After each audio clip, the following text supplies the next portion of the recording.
Hey guys, welcome back. It's Will back once again for some fight card predictions. We're here for UFC 297, Sean Strickland against Dricus du Plessis for the UFC Middleweight Championship of the World and our first pay-per-view of 2024. So looking forward to getting into this card. I actually think it's a solid pay-per-view with some solid matchups today. When you kind of look at it compared to going forward with pay-per-views, it's not the strongest, but I think there's some good, actually well-matched fights on this card. So looking forward to that. Before I get into it, guys, like I said, I'm just trying to get more views, more likes, more comments, whatever it may be. Please hit that thumbs up. Leave a comment with your picks. If you differ from my picks, I want to know why. I want to know because, like I said, I can always learn off other people maybe seeing things that I can't. So let's get into the fight card. Starting off in the flyweight division, we've got Malcolm Gordon against Jimmy Flick. When I was talking about good matchups and interesting matchups, this isn't one. This is as sketchy as sketch comes for me. Both guys very, very vulnerable across many kind of different parts of the sport. Jimmy Flick retired, came back. Since he's came back, he's looked absolutely atrocious, not looked great at all. But the one thing that when I was watching some fights in these guys, just the durability of both guys, like it's so bad. Jimmy's came back a few times, got knocked out last time in the first round, got hurt really, really badly, taken out. When you look at Malcolm Gordon, I don't think he's got a great chin. I don't think his grappling's all that great. And I think he can get hurt to the body. I think he's a very much a kind of low volume fighter. I think he's got solid skills, but really nothing to kind of ride home about for me. And then when I look at, like I say, Jimmy Flick, I think he's a really good submission artist when he gets the opportunity to kind of get onto that. It's about him getting to those opportunities. So don't see him getting to that. If he can't get to it, he's going to get taken out. He's going to get hurt. He's going to get in trouble in this one. I think he's got some opportunities to maybe grapple a little bit here.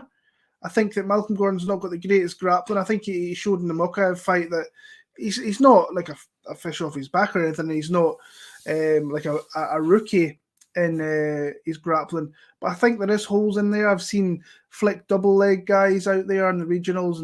And like I said, I just think this is a really hard fight to pick. You've got like a -1, I think it's -140 over here in the UK and like +115 with Jimmy Flick. I'm going to go with Jimmy Flick. An underdog to start off the card. I am not at all... I don't know whether you can have any confidence really picking either guy. And if there's people out there that are betting this fight, I just don't see where you can get like a definitive edge, not unless you know someone's coming in with an injury or just they're completely shorting out of the game. So I'm going to take Jimmy Flick to start off the night, and the Canadians kind of start off on a rough patch for the card there. Moving on, Jasmine Jasudavicius against Priscilla Cachoeira. When I initially started looking at this fight, I really didn't look at betting lines, and I kind of capped maybe Jasmine in the kind of -200s to -250, and I looked and it was -450. I was like, oh, dang, so that's a high line here. But I can totally see why the line is ballooned up to where it is, because I think there is definitely holes in the game of Cachoeira's grappling, where I think Jasmine's strongest suit is to use that grappling, use that wrestling, use that size that she's got for the division. She's quite big, and she's pretty well rounded, but not really great in any area. But I think her grappling is a spot in this fight where she can use this to win the fight. When you look at Priscilla, she's really a kind of fish off her back, doesn't have a hell of a lot.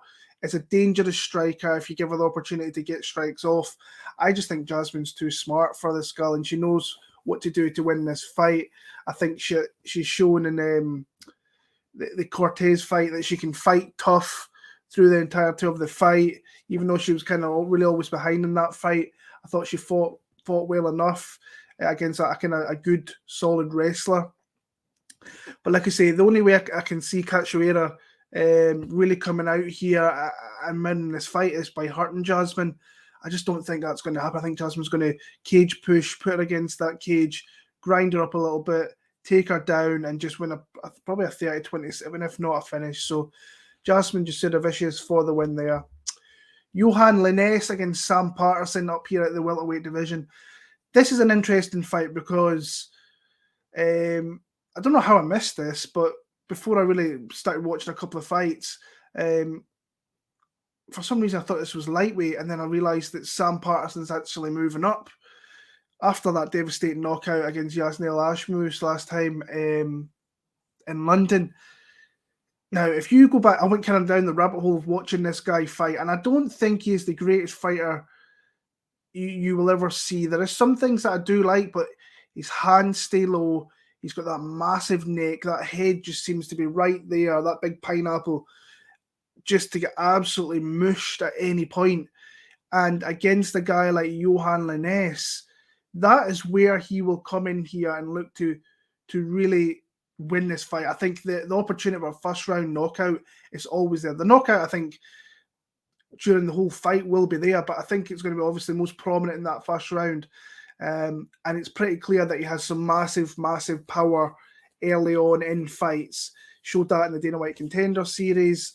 But I think he also shown that he's got a little bit of deficiencies with his grappling, where Sam Patterson, like I say, I don't think he's super great in many areas, but I think he's okay in a lot of things. And he's got those big, long limbs, can get those chokes in. And I watched his fight against, I think it was Kamil Medvedev. Got taken down initially, was kind of losing that fight, but then synced in that choke, I think, in the second round. And he can do that at any point if you're maybe tired out, leaning down, you leave a neck out there, you leave a limb out there. But the big thing here is, I remember speaking with John Gooden, who in Paris last year when I was at the fights, and he is a teammate. He's in the same gym as Sam Patterson, and he took a lot of damage in that fight from that knockout from Ashmus. Obviously, it's moved him up to division. So maybe him filling out a little bit is going to help him, but his head is there. If you watch his first knockout, I think it's Hardeep Rai, catches him just with a 1-2, and it's a devastating knockout. I think if you can put your strikes together, you can absolutely do that there. But like I said, I think he's a okay striker, Patterson. Like he's got some decent kicks, and he's got some nice kind of uppercuts as you're coming in.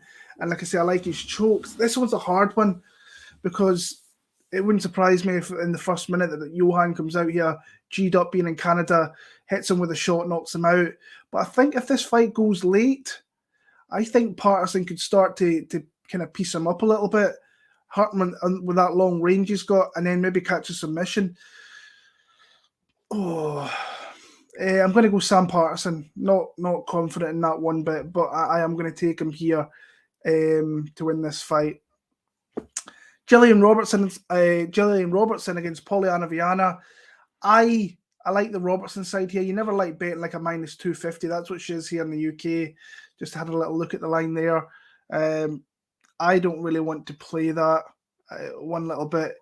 But what I like about Robertson, super aggressive with her grappling, looks to get the fight to the ground, looks to tie up a limb at any point to try and win that fight.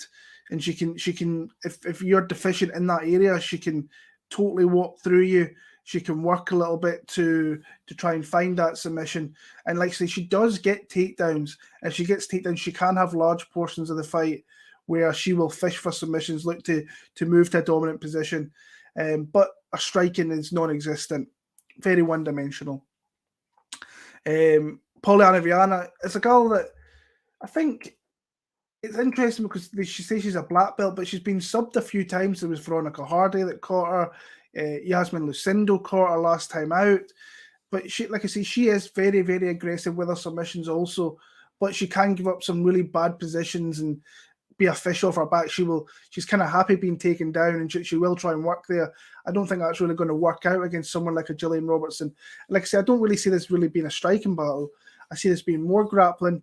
And when it's more grappling, I'm going to favour the fighter who I think is going to go for it the most. And I think will get that timed in and will get submission. So Gillian Robertson is my pick for that fight there. Serhiy Sidey, against Ramon Taveras. This was one, like I said, I don't watch Dana White's Contender Series. It's right on a Tuesday. I've got work. It's like 1, 2 in the morning. So sometimes, on occasions, I will go back and watch some of it, but this was all new to me. So went back and watch Sidey there. He comes out, he fights out of Canada, originally from the Ukraine. And when I watched him, I wasn't super impressed with what I've seen. I thought it's just a prototypical Dana White's Contender fighter for me. Both guys kind of, it's like, are these guys like really UFC kind of caliber? And it's just like, maybe that's what UFC caliber is in 2023, 2024. The days of kind of having a really solid 500 fight roster is kind of long gone, and you're getting guys that you never ever thought with the skill sets like Weston Wilson last week. I mean, that's not UFC caliber. That's like weak sauce that the UFC's having on some of these shows. And but saying that, this is a rematch actually, which take place on Dana White's Contender Series, where Sidey came away with a first round knockout. And it was kind of controversial because it was a bad stoppage. Now, it was a legit knockdown. Caught Taveras coming in, caught him right in the chin, put him down, hit him with a couple of parter shots on the ground, nothing too serious, but the ref was already there pretty much as his back hit the ground and jumped in. And then you seen the camera kind of pan over to Dana, and he's just like, no, that's not it. But then he gave the opportunity again to Taveras. Like a month later, he came in against, I can't remember his name now, but a really solid, strong grappler, and he knocked him out there and got his opportunity to come into the UFC. Like I say, he is with Sidey, I think he is very solid across many aspects. I've seen him grappling in some of his fights, preliminary striker, good body kicks. Both guys actually have good body kicks. That's something I noticed here. And he is capable of getting some takedowns if needed, and some top time. But Taveras, to me, he looks like a really good boxer, good combinations. Like I say, he can kick well to the limbs, to the body, and to the lower limbs. And he got a little bit cocky. Then when I seen that fight there, he was just there. You could see he was like, come on. He was like, no, that didn't hit me. I don't like that. I don't think he's going to be like that this time around. I think he is going to come out here fighting out that southpaw stance, and I think he wants to just keep that fight at range, because I think he is the better overall boxer with the more power. Personally, I think that he's a good counter striker as well, from what I've seen from some of his other fights. So I'm going to go with Taveras here. I'm going to go with the dog. I'm going to take another shot on an underdog here. I actually think he could catch this guy and knock him out if he catches him with some of those solid boxing techniques and combinations. So I'm going to go him via knockout in the middle part of this fight here. Excuse me, guys. Charles Jourdain against Sean Woodson. I can't believe I'm kind of saying this. Charles Jourdain, I think, is I want to say is my most confident pick this week, which is scary. And I have bet him already. I bet him at -175, which is chalky for me. I'm not one that likes to play that, especially with kind of fighters like Charles Jourdain. Now, there is a lot to like with Charles Jourdain. I love watching him fight. Super exciting. Always comes to give it his all. And when he takes that step up in certain fights, he kind of gets showed up a little bit. And there is some things within his game that are very noticeable that he needs to work on, like takedown defense. I think he gets taken down a little bit too easy. I think he can be hit. Now, he is a very dangerous fighter, and he can go hard for a full 15 minutes. I was super impressed with that victory over Ramos last time out, especially with Ramos being a really good BJJ guy, and he got the first round submission. So that shows you that Charles Jourdain is very good with his striking, got some power, can grapple a little bit, but he's got some submission grappling there as well. Sean Woodson, on the other hand, he's got a massive advantage with obviously his height and reach. I think it's like 9 or 10 inches in this fight, and he's predominantly a boxer who uses his jab extremely well and looks to put his combinations together. But I think that I don't like his durability. But if he gets a striking affair here, then I think that he could make this fight a lot closer than what the kind of betting line is sitting at. It's like -190 now. But I think if Charles mixes it up a little bit and gets this fight to the ground, has some time down there, I think he can find a submission. But I think that some of the things that I didn't like with Woodson is just, I think his gas tank wanes a little bit. I think his durability wanes as the fight goes on, where we've seen Charles go into the third round, knock guys out, hurt guys, knock guys down. So, yeah, I think, like I said, I'm pretty sold on Charles Jourdain this week, and I am. I've got a bet on him to win a couple of units here. So, Charles Jourdain is the pick there. Brad Katona against Garrett Armfield. I kind of think Brad Katona's line should be a little bit higher, and I don't know if I'm off in that one or not. But for me, when I watch Garrett Armfield coming off a first round knockout, which is obviously impressive, massive explosive power initially early on in the fight, but I see that kind of waning a little bit as the fight goes on. I think he has, when you watch his fights on the regional scene, he's got obviously that big power, but he can mix up with takedowns. You've seen that on the regionals. But I'm not sold on his gas tank.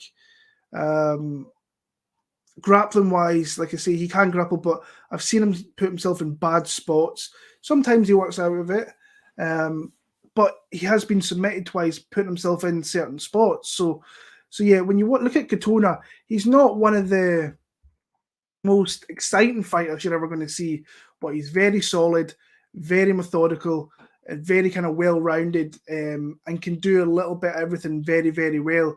I just think he's technically better than Garrett Armfield. And if he doesn't get caught early on in this fight, I think he wins this fight pretty convincingly. So I've got Brad Katona, maybe late stoppage. Maybe you might look at like a round 3 stoppage, if not a pretty comprehensive decision. But for me, I think Brad Katona is a pretty solid pick if he doesn't get binked early in the first round there. So Movsar Evloev against Arnold Allen. This was a fight that I kind of struggle. I have kind of struggled with. I am struggling with a little bit, because when I was coming in before watching some fights here, I thought that there's always a fight that sticks in my head with Arnold Allen. And the reason is because I was literally on the first few front rows at UFC Liverpool. Now, this is going back like years ago, against Mads Burnell, where he just could not stop a takedown. He was getting double-legged. He was getting chain wrestled against the cage. But ultimately, he found like a ninja choke in that third round. So that's something to kind of keep an eye on with Arnold Allen, because he will go for stuff like that. And he has caught a few people. Alan Omar in his UFC debut years ago, he caught him with that. So he has got some submission skills. Super strong there. But let's talk about Evloev. I've knew about Evloev before he went to UFC. You've seen him come up really solid, good Russian. But I think in the UFC, he's put himself in a couple of bad positions that I don't think he will get away with once he hits that elite level of that division. Now, Arnold Allen, in my opinion, is just on that edge of being in that elite with your Topurias and your Volkanovski and Holloways. I don't think he'll ever get there, and that maybe showed in the Holloway fight, but he will learn from that. But Evloev, super technical across his striking, across his grappling, will look to get takedowns, and when you watch his fights, he gets numerous takedowns, and he can get top time and do enough to win with his ground and pound. And he can do that pretty comprehensively across 15 minutes as well. So he keeps up a great pace. Like I say, with Allen, big power once he lets it go, technically sound with his striking, can grapple. But sometimes the rounds are a little bit close, where a takedown could really be the big thing. If Movsar gets that here, it could be a little bit like who gets the takedown, who gets a definitive moment in that last minute. I think that he's just going to get taken down, Arnold Allen. I wanted to really like him here. I really wanted to bet him, actually, when I seen him at plus 150. I think I've seen the line go up to like plus 160. So I have to go with the gut feeling. I think Evloev's just going to get takedowns and win a very kind of close 29-28. Would it surprise me if I seen a Arnold Allen card here, like where he wins the fight? No, it really wouldn't. but I'm going to pick Evloev as my pick there. Chris Curtis against Marc-Andre Barriault. I'm not the greatest of kind of picking Chris Curtis fights because, like I say, I think obviously he's a solid fighter, a very, very good striker. Good boxing. Got some big power that he's shown over the years. Most of these wins come by knockout. And like I say, he is an uber veteran of the sport there. But he is, with that, he's super one-dimensional. And like I say, that's all he really has. So with Barriault here, it could become one of these fights where Barriault is, like I say, he's one of these guys that stands there and trades as well and throws heavy power. Now, if he gets into this kind of back and forth fight with Curtis, I think he has to really watch what he's doing. He's kind of known for that chin that he's got. He's been able to take some shots, strong like volume with his strikes, and good in the clinch as well. If he can put it against the cage, which I think he's going to struggle to do against someone like Chris Curtis, then I think that he could potentially make the rounds close and he can win there. But if this is a straight out striking back and forth, I think Chris Curtis is a little bit more smooth, better boxer. I think he's a better counter striker, and I just see him doing enough to win this fight. But at minus 195, I'm looking at the now. That's something I don't really want to get involved in, because if this fight becomes close in Canada, you never ever know. But as a pick, I'm going to go Chris Curtis to win this one here. Mike Mallot against Neil Magny. This was another one I came into the week and I thought, Mike Mallot, minus 275, minus 300. I'm a parlay guy. Am I going to put him in a parlay? And then I watched some fights and then it kind of rung on me again. I'm like, I'm not super impressed with this kid that much. I think he's got some stuff that you initially love. Obviously got great jiu-jitsu. He's got some fast hands initially earlier in the fight. And he's got power there to take you out. He's got stopping power across his submissions and his striking. He's shown that. But this is a massive step up from your Adam Fugits to now Neil Magny. He does look like he's descending in the welterweight rankings. A guy that's been around the UFC for the longest time, and it's a tough setup fight for a lot of guys. But you've seen in the Ian Gary fight, he was very, very able to kind of pass that test of Neil Magny. A lot of the guys, when you watch some of the fights there of going back, there is certain things that Neil Magny hates. It's low kicks. If you can establish low kicks, he really doesn't like that. It makes him a little bit apprehensive about coming forward. But again, this is a step up for Mike Mallot to see where he is. There's a loss coming for this guy very, very soon. I'm thinking, is Neil Magny the type of guy to maybe do this here? Like I said, and I do have concerns from a lot because, like I say, he's shown that he can finish fights, stop fights, but we've not seen him move into the later part of the fights, later parts of fights, and look good in that because he gets fights finished. Neil Magny, I think, could give him some problems here. Magny is pretty good everywhere, but like not really deadly anywhere, to be honest with you. So he's got no real big power. He's obviously big for the division. And can grapple a little bit. I think his jiu-jitsu is obviously his weak point. We've seen that in the past where people have taken him down and subbed him very, very easily. Now, Mike Mallot, I think his strongest tendency is his submission grappling. You've seen that in the Fugit one there where he dropped and really jumped in that guillotine, I think it was, and really locked it up pretty quickly. But Magny, when you watch him, he puts himself in some spots you don't like. And like I say, he has been submitted a lot, and that's where I think Mallot is going to be looking to kind of take this fight here. I think this is a good matchup for Mike Mallot. I just don't like the betting line. I think it's kind of got out of hand now, minus 350. But I am going to pick him to win here in Canada. Co-main event of the night, we've got Mayra Bueno Silva against Raquel Pennington for the UFC Women's Bantamweight Championship of the World.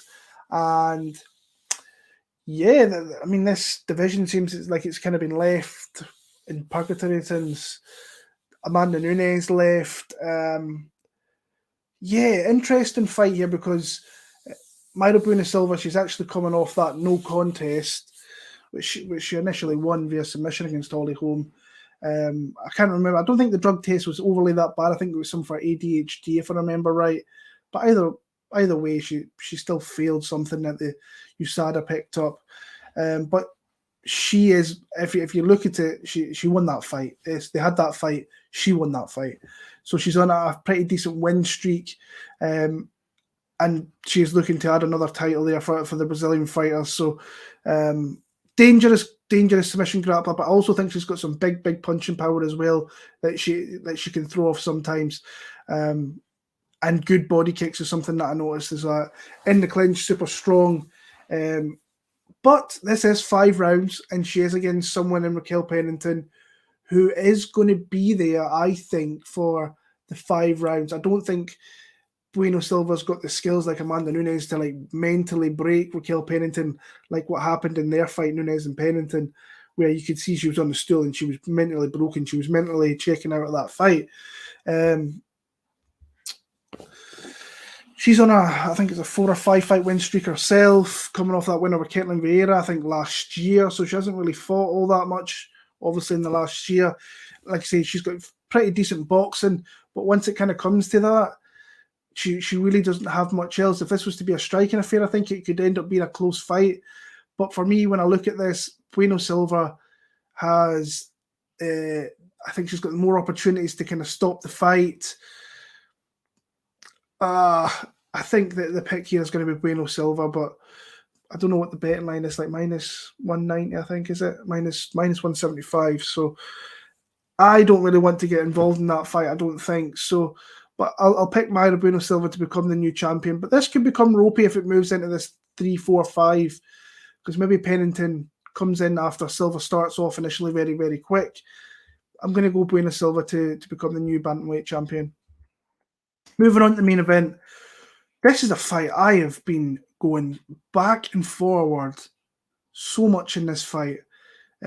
Sean Strickland against Dricus du Plessis for the UFC middleweight championship of the world. And initially, coming into this fight week and watching fights, I thought, I seen this line coming down with Sean Strickland.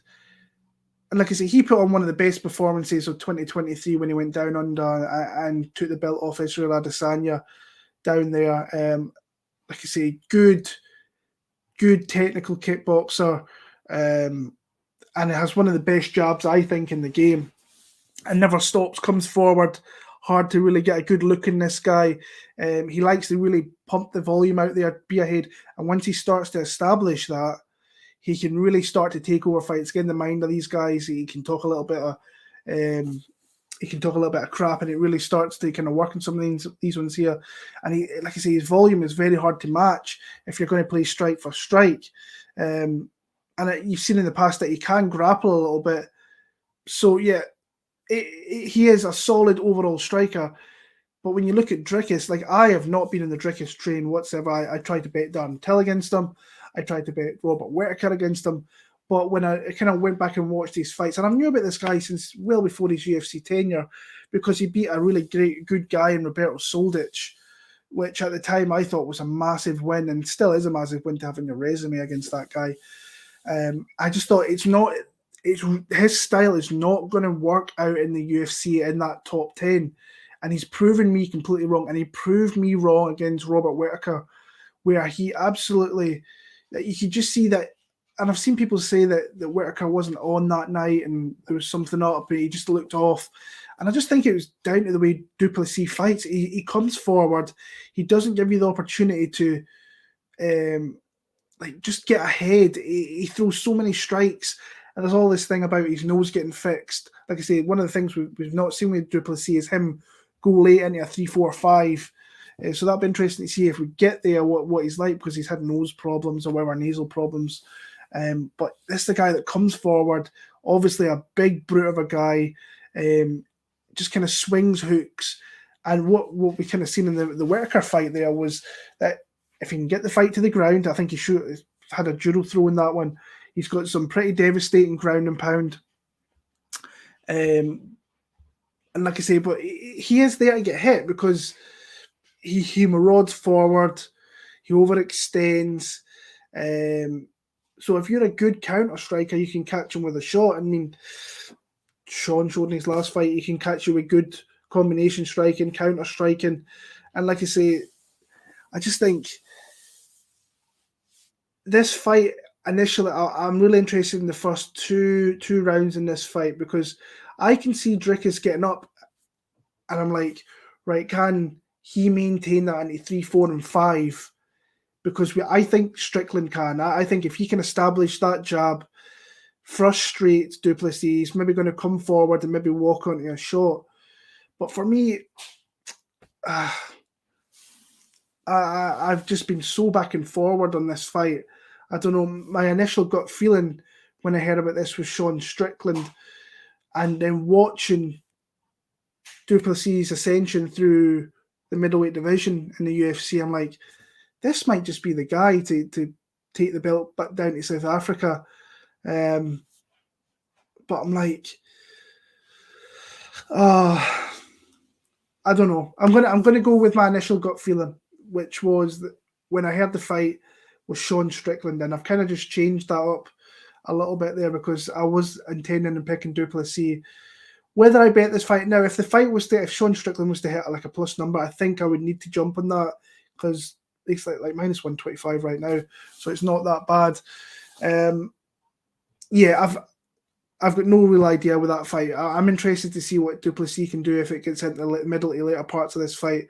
I'm going to pick Sean Strickland to retain his title and get his first title defense there. So good card. Looking forward to watching it this weekend. Got it done in about 30 odd minutes. I'll go into the chat there and I'll put this ticker up here with some of my dog of the week's Taveras and my favourite plays. I think Jourdain, and I do think Silva is pretty solid in that one there. Just going to say hello, Dixon Cider, Molly's Audio, what's up? Grateful Dude. Yeah, what's up, guys? LP, hope you're all very, very good. Guys, I think we've got a week's break and then we're back. I think it's Roman Dolidze against Evloev. I think it's back in the Apex, which kind of sucks because these Apex cards are a little bit tough to kind of churn through sometimes, but it's good to have fights back. If you've not hit the thumbs up already, guys, it really does help me. I very, very much appreciate if you could do that for me. Until then, guys, enjoy the fights this weekend. I hope you crack all your bets.